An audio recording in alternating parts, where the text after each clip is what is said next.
because it seems like it's such a well-considered book in that specific vein of it being drawn from certain true life inspirations. How did you wrestle with any of that stuff in terms of an ethical question? And if so, what kinds of things did you consider?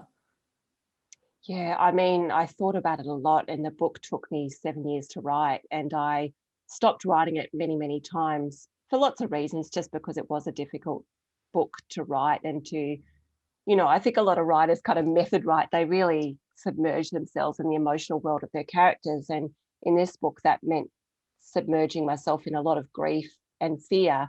And that's like not always the best for your mental health as a person. So I would often take breaks, but I was also grappling with the ethics of it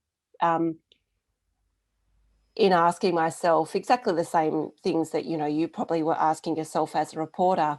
And I decided to just put it all in the book. Like, I think my ambiguous feelings about what are the ethics when you are writing about crime, whether it's fiction or whether it's true crime, it naturally came out in the story that I feel very ambiguous about it, that I know that it is something that really sits in a grey area a lot of the time. And, not just in relation to me writing this book, but I also enjoy reading a lot of crime fiction.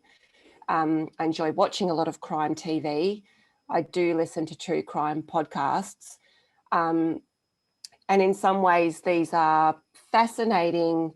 Enjoyable sounds like the wrong word, really, when talking about crime, but this is something that fascinates a lot of people. We consume a lot of stories, fictional or true, about crime. It seems very human to be drawn to that. And so I put a lot of things in the gaps where I was really grappling with that fascination, the ethics, being drawn to it and repelled by it.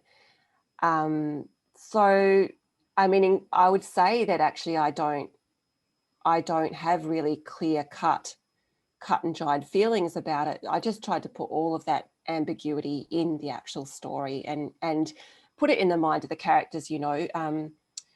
One of my protagonists, Chloe, makes a piece of art in response to what she's feeling about the crime at her school. And not everyone agrees with that. Some people think you should push it down, push it away, not think about it. And other people find a great deal of comfort in trying to process it through expressing it in some creative way. And I think that both standpoints are legitimate, which is why at the school, some students have a very adverse reaction to what she's done, and some students really appreciate what she's done. And I think that ambiguity makes it a rich